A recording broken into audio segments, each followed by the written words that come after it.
recette, la recette des cookies américains. Alors c'est une recette qui de base est avec gluten, mais qu'on a su très bien adapter en sans gluten. Donc pour cela, il va vous falloir 125 g de beurre. Vous pouvez utiliser le beurre demi-sel ou le beurre doux, c'est à votre guise et à vos goûts.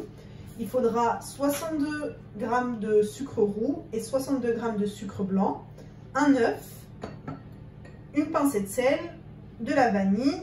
Il faudra 2 pincées de bicarbonate, des pépites de chocolat et des oléagineux à votre guise. Nous, on aime bien les noix de pécan, donc on va utiliser les noix de pécan. Et en termes de farine, il faudra environ 200 g de farine mix pâtisserie sans gluten. Et on adaptera, en fait, je vous montrerai la texture de la pâte qu'il faut obtenir et vous adapter en fonction de vos farines. Donc on commence avec le beurre que j'ai sorti préalablement afin qu'il ramollisse et qu'il soit plus facile à travailler.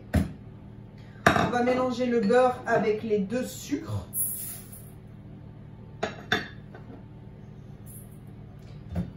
Étant donné que le beurre est mou, je peux mélanger avec la fourchette.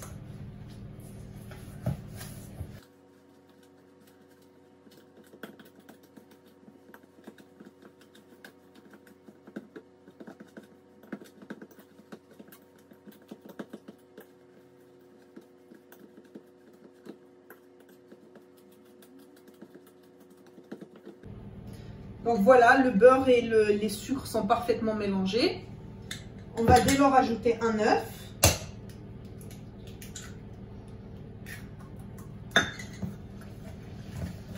On mélange aussi toujours à la fourchette.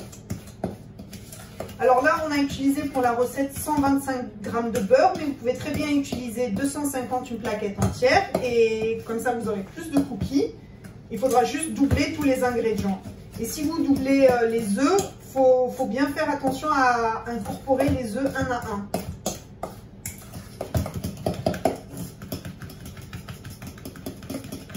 On va ajouter un peu de vanille.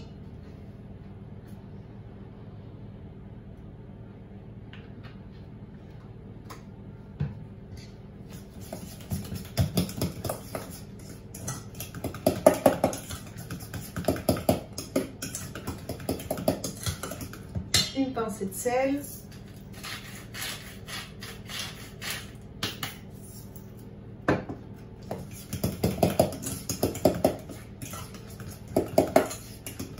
Et maintenant, place aux ingrédients secs. Donc, 2 pincées de bicarbonate.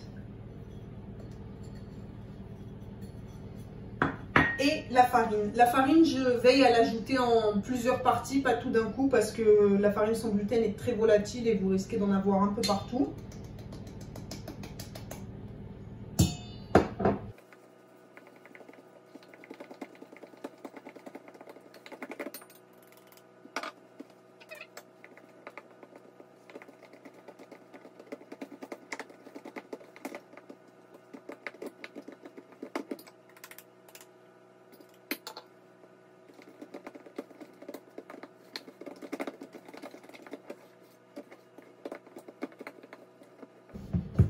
Donc voilà, on obtient une pâte à cookies assez molle. On va ajouter les pépites de chocolat et les oléagineuses si vous aimez. Nous, on va ajouter les noix de pécan. On va couper les noix de pécan, les réduire en morceaux. Alors voilà, j'ai incorporé mes pépites de chocolat. On n'en a pas beaucoup mis et on a surtout mis des noix de pécan. Donc on a une pâte qui est assez molle. Ce que je préconise, c'est de la passer un peu au réfrigérateur. On va la laisser poser 1 heure. Et une fois après l'avoir laissé poser, on verra la texture et en fonction de ça, j'adapterai et voir si j'ajoute un peu de farine ou pas. On peut ajouter de la farine de riz, un peu de maïzena ou même si vous voulez plus de gourmandise, de la poudre d'amande, de la poudre de noisette. On se retrouve dans 1 heure. Donc voilà, on se retrouve après 1 heure. Notre pâte a posé. Je vais vous la montrer. Elle est moelleuse. Elle ne colle pas. Donc on ne va pas rajouter de farine. Moi, la texture me convient très bien. Maintenant, on va former des boules et on va mettre à cuire à 180 degrés pendant une dizaine de minutes. Donc voilà, j'ai fini de former mes boules. Moi, j'aime pas les trop gros cookies, donc j'ai fait des petites boules. Elles vont un peu s'aplatir durant la cuisson, mais ça va pas coller. Là, l'espacement est suffisant. Je vais les enfourner et on se retrouve après cuisson. Donc voilà, nos cookies sont cuits. Je les ai laissés refroidir. Donc comme vous pouvez le voir, ils sont pas très foncés. Il y a juste le rebord qui a doré. Et c'est d'ailleurs c'est le signe qui me montre qu'ils sont bien cuits. Le dessous est cuit également. Donc là, comme on peut le voir sur le milieu, ils sont moelleux, ça se casse. Ils sont encore un peu chauds là. Et ce qui caractérise cette recette et pourquoi je l'aime énormément, c'est parce que le dessus est croquant, mais l'intérieur est moelleux. Et donc quand on croque dedans, ça sera fondant. Et c'est la caractéristique des cookies américains. Voilà, je vous souhaite une bonne dégustation.